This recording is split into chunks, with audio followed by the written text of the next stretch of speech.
જૂના જમાનાની એક વાત છે, રજવાડામાં ફરમાન જાહેર કરવામાં આવ્યું કે ખોખારો નહીં મારવાનો, દંડ થાય 1 રૂપિયો. એ જમાનામાં 1 રૂપિયો એટલે અત્યારના 50,000 થાય. ખોખારો મારશો મૂછે તા દેહો એટલે 1 રૂપિયો દંડ. રાજાએ ફરમાન બહાર પાડ્યું, બોર્ડ લાગી ગયા. ગામનો એક માણસ યુવાન મરદાંગી આટો વાઢી ગયેલી, મરદનું ફાડ્યું કહેવાય, આ થોડીક સાહિત્યની ભાષા આવે ક્યારેક ક્યારેક. હાથરોટી, રાધે રાધે.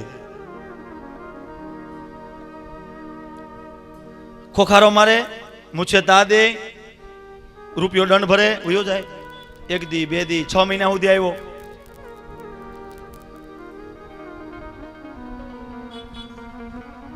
છ મહિના થયા એટલે માણસ નો આવ્યો.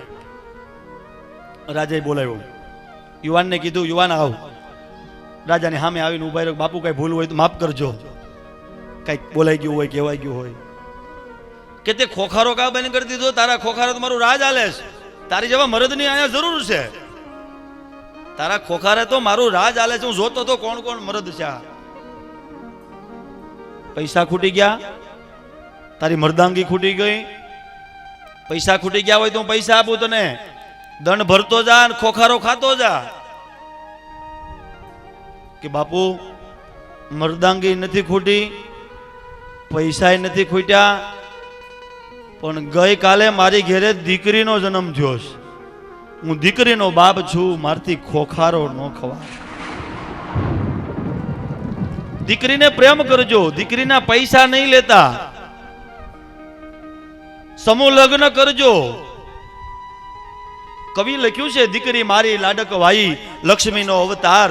એ સુવે તો રાત પડે અને જાગે તો હવાર.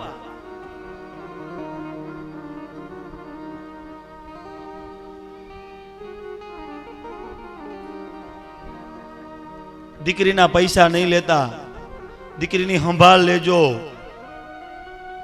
એને સુખ દુઃખ હોય ને તો એને એના પિયર જઈને એને સાંત્વના આપજો.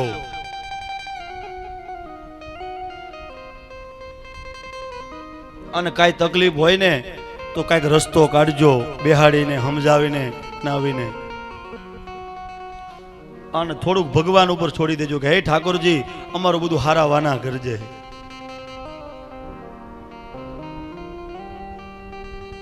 અને જ્યારે અંતરનો નાદ થાય ને ત્યારે ઠાકોરજી આવશે.